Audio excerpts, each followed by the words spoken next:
Let's start today's lecture by unpacking the term disability. The word itself suggests a binary. You're either able or disabled. But that's really misleading. The truth is, we all exist somewhere on a spectrum of ability, and that can shift throughout our lives. You might be born with a condition, or you might develop one through illness, injury, or simply aging. In that sense, disability isn't something that only happens to other people. It's something most of us will experience at some point in our lives. Historically, especially in the early 20th century, people with disabilities in Canada were often segregated or institutionalized. It wasn't until veterans returned from World War I, many with visible and lasting injuries, that public attitudes and policies began to shift. Over time, advances in healthcare and safety reduced some types of disability, but at the same time, we've seen new categories emerge.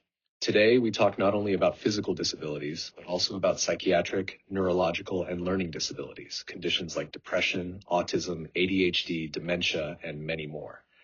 These changes mean our institutions, schools, workplaces, healthcare, infrastructure need to adapt too, and they're not keeping up fast enough. We're living in a time where 2 in 5 Canadians will get cancer, and 1 in 4 will die from it. The number of new cases is only going up. We're also seeing urgent calls for national strategies on things like dementia and autism. Early intervention can make a huge difference, especially for kids, but we have long wait lists for diagnoses and serious bottlenecks in treatment access. At the same time, people with disabilities continue to face major barriers. They're more likely to live in poverty, to be unemployed or underemployed, and to have lower educational outcomes. Even basic services like door-to-door mail delivery have become flashpoints, especially for older Canadians and those with mobility challenges. So the big picture here is clear. We're not talking about a small, isolated group of people. We're talking about a growing, diverse part of the Canadian population that is often left behind. That's why there's an urgent need to push for accessibility, equity, and inclusion, not as optional upgrades, but as essentials in a just society. It's essential to think differently about what disability really means. The World Health Organization describes disability not as something rare or unusual, but as a universal human experience. At some point in life, pretty much everyone will face changes in their physical or mental abilities through illness, injury, aging, or just life circumstances.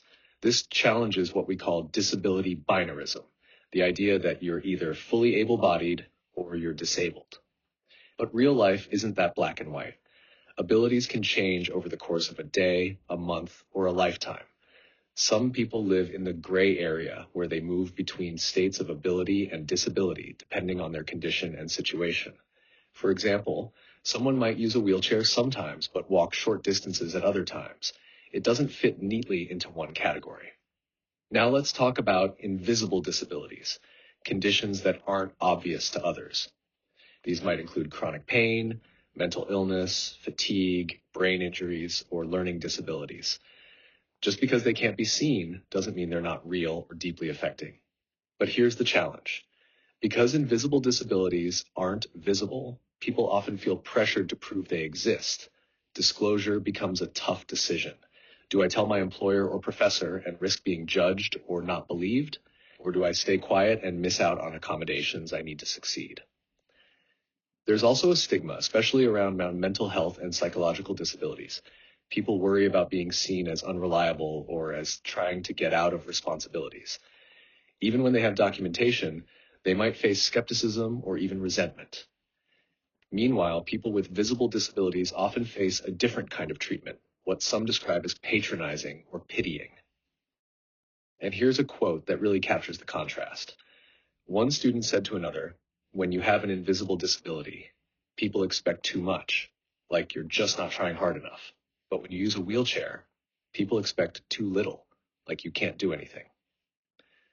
So defining disability isn't just about medical diagnoses. It's about how society sees and responds to difference. And a big part of the work ahead is recognizing that disabilities, both visible and invisible, require not just awareness, but real inclusion and support. Now, let's shift into how we talk about disability, because language really matters. A people-first approach simply means putting the person ahead of their diagnosis. It reminds us that someone's disability is just one part of who they are, not their entire identity. Take the example from this chapter. Instead of calling someone a schizophrenic, we would say they're a person living with schizophrenia. That small change puts their humanity first. It says this is a person, not just a condition. And we don't need to mention someone's disability unless it's relevant. If Bill McPhee is giving a talk about mental health, it makes sense to introduce him as someone living with schizophrenia. But if you're just introducing him at a party, you'd say, this is my friend Bill, not this is my friend Bill, he's schizophrenic. It's about context and respect. The people-first approach also avoids language that paints someone as a victim. So instead of saying someone suffers from a condition, we just describe the condition they live with, without implying constant pain or struggle. And we definitely avoid calling everyday tasks brave or heroic just because a person with a disability is doing them. That kind of language can feel condescending, even if it's meant to be kind. We also steer clear of words like special, especially when used to describe people or programs. It may seem harmless, but it can reinforce separation or the idea that someone needs to be treated differently or separately. One of the best pieces of advice in this section comes from Jessica Hendricks, who says, get to know the person, not the difference. That really sums it up. Inclusive language isn't just about words. It's about perspective. It's about seeing the whole person first.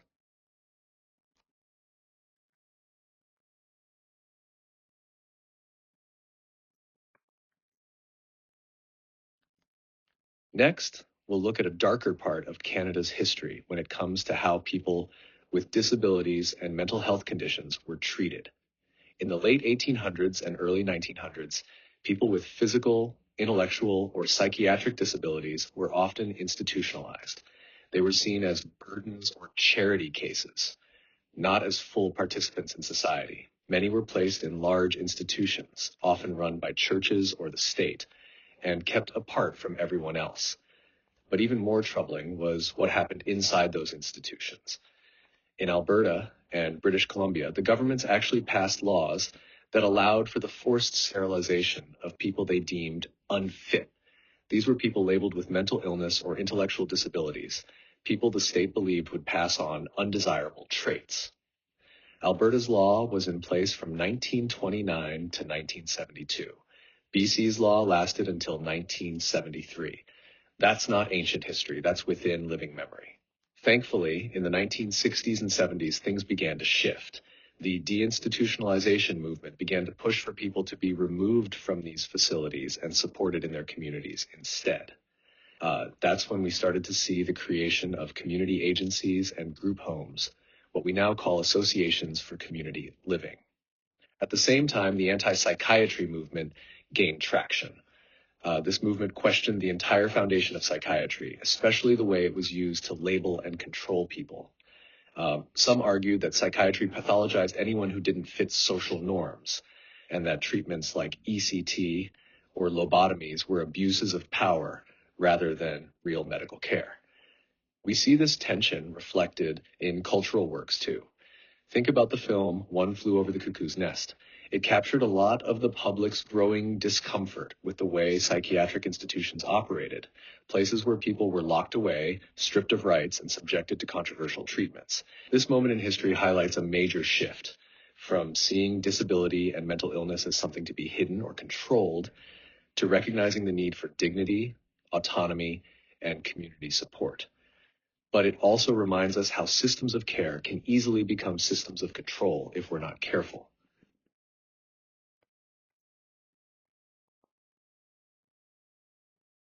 Let's take a moment to recognize the major role veterans have played in shaping Canada's disability policy. When soldiers returned from World War I with injuries, things like vision and hearing loss, mobility issues, and what we'd now call PTSD, Canada could no longer ignore the need for disability support. The government began to see disability not just as a personal issue, but as a public one that required policy attention. In 1918, two major organizations were founded in response to the needs of returning soldiers. War Amps was started by veterans who had lost limbs. The same year, the Canadian National Institute for the Blind was set up to support people with vision loss. Again, many of them veterans. Then, after World War II, veterans came home to find a system that offered them some supports, but left civilians with disabilities behind. Instead of just fighting for themselves, many veterans became strong allies in the broader disability rights movement. They joined forces with civilians, professionals, and families of people with disabilities to push for equal rights and access to services. That kind of collaboration was key. It laid the groundwork for future advocacy movements and helped shift the conversation from charity to rights.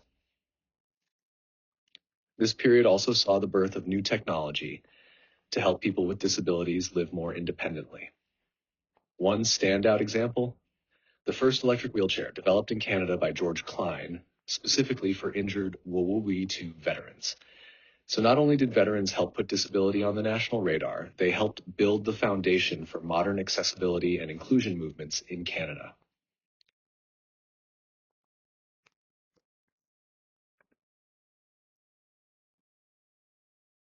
Now let's look at how the disability movement in Canada evolved into a human rights issue. In the 1970s, people with disabilities and their allies started pushing back against the discrimination and exclusion they'd long faced. Instead of being seen as charity cases, they began to claim their rights, demanding equal treatment, dignity, and inclusion. One of the key steps forward was the Canadian Human Rights Act in 1976. It legally protected people from discrimination based on disability. And then came a huge milestone in 1982, when disability was added to the Canadian Charter of Rights and Freedoms. This gave people with physical and mental disabilities constitutional protection, equality under the law. Around the same time, global recognition was growing too. The UN named 1981 the International Year of Disabled Persons. That same year, Canada released the Obstacles Report, which laid out 130 recommendations for improving inclusion.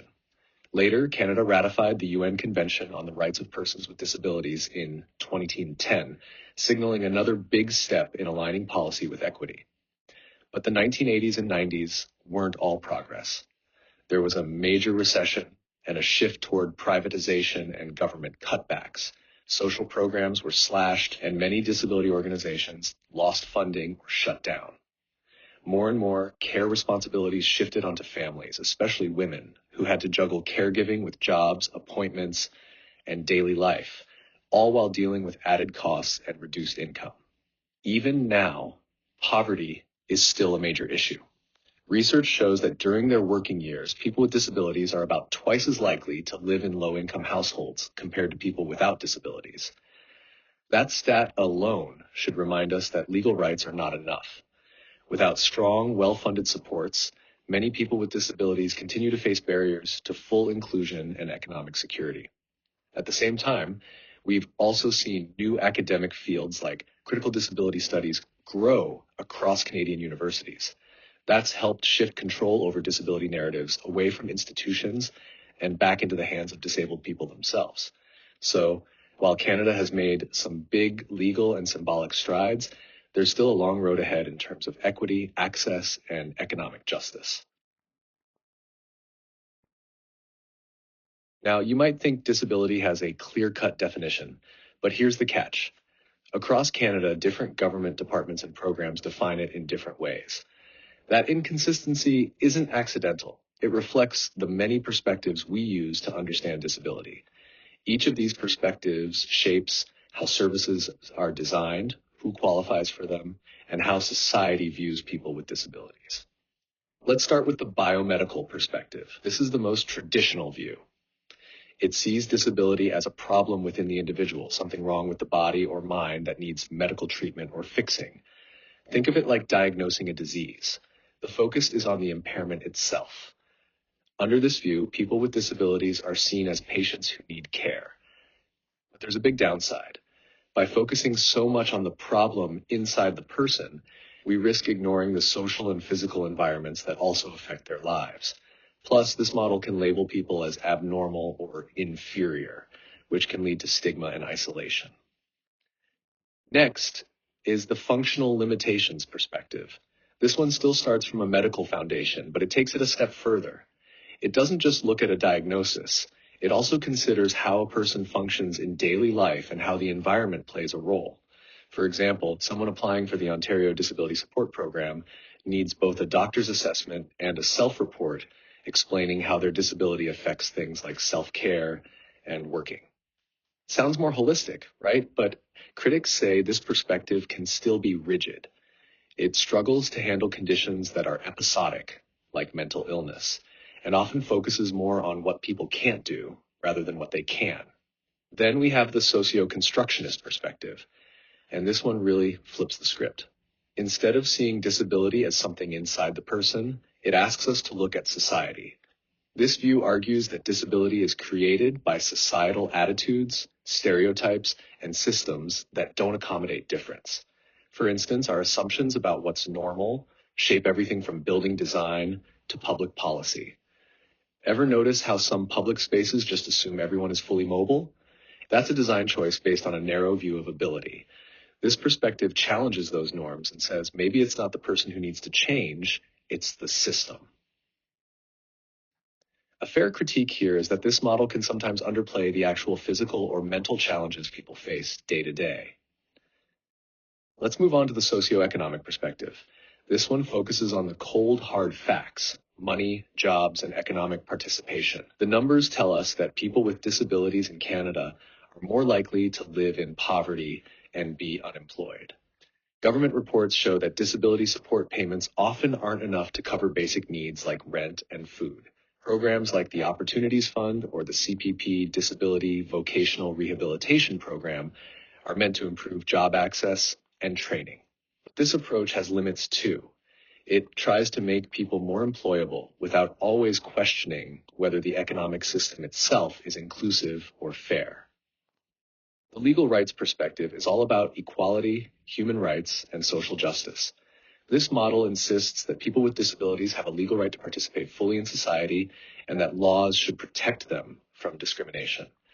Canada has strong laws on the books, like the Canadian Human Rights Act and the Charter of Rights and Freedoms, and we've signed international agreements too, like the UN Convention on the Rights of Persons with Disabilities. But here's the challenge. Even with all these laws, disability remains the top reason people file human rights complaints in Canada, especially related to mental health. That tells us there's still a big gap between rights on paper and rights in practice. Finally, we arrive at the social inclusion perspective. This one says we should stop seeing people with disabilities as others and start recognizing them as full members of the community. It's not about fixing people or offering pity. It's about making sure everyone has access to the things they need for a decent life: transportation, housing, healthcare, and respect. It's about inclusion as the default. But even this well-meaning perspective can fall short if it doesn't recognize how other parts of identity, like race, gender, or indigenous background, can intersect with disability to create unique barriers. So to wrap up, these 6 perspectives: biomedical, functional limitations, socio-constructionist, socioeconomic, legal rights, and social inclusion, all help us understand disability differently. And they each shape how Canada develops policies, offers services, and treats its citizens. No single model is perfect, but together they give us a fuller picture of what disability really means in our society. Next, let's turn our focus to some powerful statistics that paint a clear picture of what it means to live with a disability in Canada today. First, about 1 in 7 Canadians over age 15, that's 3.8 million people, report having a disability that limits their everyday activities. That's a significant portion of our population. Second, not all disabilities are mild. In fact, about half of those 3.8 million Canadians live with either severe or very severe disabilities. That means their challenges are not just occasional. They impact major aspects of daily life. Third, when we talk about types of disabilities, pain tops the list. It's the most common form, followed by issues with flexibility and mobility. This tells us that many disabilities aren't visible, but they can still deeply affect a person's quality of life. Fourth, age plays a big role. Disability rates increase steadily as people get older. Among kids aged 5 to 14, learning disabilities are the most common. Teens and young adults tend to report more mental or psychological disabilities. But as we move into middle age and beyond, pain, mobility, and flexibility become more prominent, especially among seniors who also experience more hearing and memory issues. Fifth, caregiving usually happens at home. For Canadians with disabilities who live with others, about 80% get help from family members. Even those who live alone often rely on family, 56% in fact. Friends, neighbors, and volunteers also contribute, but this kind of care can take a toll on caregivers, impacting their health, careers, finances, and personal time. Sixth, a big concern is that many people aren't getting all the help they need. Assistance with errands, appointments, and housework is common, but the more severe the disability, the more likely it is that someone's help needs go unmet. That gap grows wider the more support someone requires. Seventh, education outcomes are lower. People with disabilities are less likely to graduate from high school or university. Barriers include inaccessible classrooms, lack of accommodations, financial struggles, and even bullying. Almost 1 in 3 had to take fewer courses or longer to complete them, and about 40% said they were excluded or avoided by others at school, a troubling statistic. Eighth, the job market doesn't look much better. Only 47% of working-age Canadians with disabilities are employed, compared to 74% of their non-disabled peers.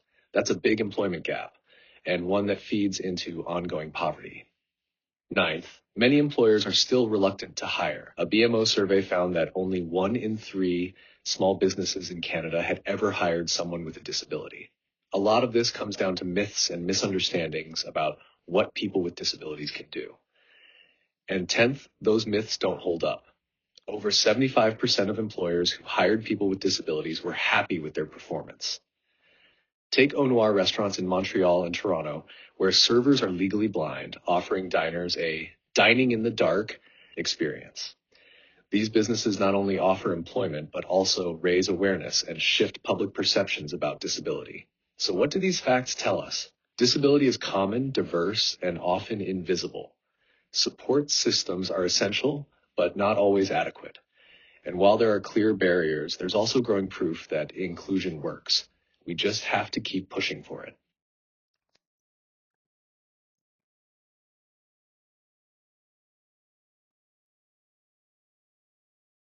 It's crucial to examine how disability fits within our broader social context and how the assumptions we hold shape our responses. When we treat disability as a deviation from normal, we tend to adopt an accommodation model. This means society remains unchanged and individuals with disabilities must adapt. It's reactive. Only when someone asks for help do we scramble to provide a retrofit solution, and often the burden of initiating that request falls entirely on the person with the disability, a heavy and unfair responsibility. But if we flip the perspective and see disability as a universal human experience, the focus shifts toward inclusion and accessibility for everyone. After all, most of us will experience some form of disability at some point in life due to aging, illness, or injury. Starting from this premise, we can design systems that work for all people from the outset. Let's consider post-secondary education as an example. Many colleges and universities require students with disabilities to self-identify, provide documentation, and then request accommodations like extra time on exams or note-taking support. But what if a student has experienced bullying or stigma because of their disability?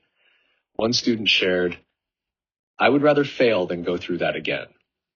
This reveals how deeply stigma can affect someone's willingness to seek help. Unfortunately, bullying against children with disabilities is common. Studies show that about 1/3 of parents report physical assault against their children with disabilities, and this rises to 38% for those with severe disabilities. The tragic story of Mitchell Wilson, an 11-year-old who died by suicide after bullying, painfully reminds us of the real harm caused by treating disability as different. The accommodation model usually results in retrofit fixes, add-ons to environments and systems already designed without considering disability. While extra test time might help a student pass, it doesn't create an equal learning experience. So how do we change that? By designing environments with diversity and accessibility in mind from the start. That's where universal design and accessibility come into play. Accessibility isn't one size fits all. It must account for differences in body, age, environment, and life stage, aiming for full active participation in community life for everyone. The study, Unlocking the Possible, identified real barriers to inclusion, including fear of ridicule for visible or invisible disabilities, inaccessible physical environments, lack of time and flexibility for personal routines, difficulty accessing communication tools, barriers to services like employment and recreation, limited opportunities for social connection and belonging. That last point, belonging, is especially important. People need to feel valued for who they are, not judged against some arbitrary standard of normal. The solution begins with universal design, a concept used in architecture, urban planning, and education. It means designing for everyone from the start rather than retrofitting solutions later. Universal design follows 7 principles. 1, equitable use. 2, flexibility in use. 3, simple and intuitive design. 4, perceptible information. 5, tolerance for error. 6, low physical effort. 7, appropriate size and space for use. In education, this translates to universal design for learning, UDL, and universal instructional design, UID. These frameworks embed accessibility proactively into teaching and learning, how content is presented, how students engage, and how understanding is assessed. They emphasize dignity, equity, independence, and integration, not just for some students, but for all. UDL encourages multiple ways to engage learners, deliver material, and demonstrate knowledge. UID applies those principles to classroom environments and teaching methods, creating fair and supportive spaces from the outset. To wrap up, achieving real equity means more than just making room for disability. We need to build systems that expect and accommodate disability as a natural part of life. That means moving beyond the idea of normal and designing a world that works for all of us right from the start. Let's wrap up today's discussion by focusing on a critical issue that affects millions of Canadians, but often remains hidden: the stigma surrounding mental health. Did you know that 1 in 5 Canadians will experience a mental health problem at some point in their lives? That number doesn't even capture those indirectly affected: family, friends, coworkers. So mental health really touches all of us. Unfortunately, stigma and discrimination against people with mental health challenges are still widespread. In 2015, 1 in 4 complaints to the Canadian Human Rights Commission involved mental health discrimination. The consequences are serious. Nearly 11 people die by suicide every day in Canada, many struggling with mental illness. Where does stigma come from? It often starts with harmful stereotypes, the false belief that people with mental illnesses are dangerous or unpredictable. These misconceptions lead to discrimination that affects hiring decisions, housing opportunities, education, and even self-esteem. Here's a heartbreaking truth. Over 60% of Canadians with mental health issues don't seek the help they need because they fear judgment or misunderstanding. Imagine living with anxiety or depression and feeling too ashamed to talk about it, let alone ask for help. Stigma isn't just societal, it shows up in personal relationships too. A Canadian Medical Association study found that only 49% of people would be willing to socialize with a friend who had a serious mental health condition. That reveals how deeply discomfort runs. Another myth to bust: people with mental illness are not more violent. In fact, they are more likely to be victims of bullying, crime, and hate. Yet the media often portrays them as threats, fueling fear and misunderstanding. The good news? Stigma can be reduced. When stigma decreases, individual lives improve and mental health systems work better. What's needed is a shift toward acceptance, respect, and fair treatment. Positive change is already happening. Public campaigns challenge the idea that mental illness is abnormal. Celebrities like Demi Lovato, Dwayne Johnson, and J.K. Rowling openly share their stories, helping normalize mental health struggles. Closer to home, the Bell Let's Talk initiative is one of Canada's most prominent mental health campaigns, promoting anti-stigma messages and funding care, research, and workplace mental health. Its key message is simple: mental health is just health. No shame, no secrecy. We also see individuals like Bill McPhee, who openly discusses his journey with mental illness, showing that recovery is possible and that mental health challenges aren't personal failures. So as we move forward, remember this: Fighting mental health stigma isn't just about changing minds. It's about transforming systems. Mental health is a shared reality, and we must build a culture where everyone feels safe to ask for help without fear.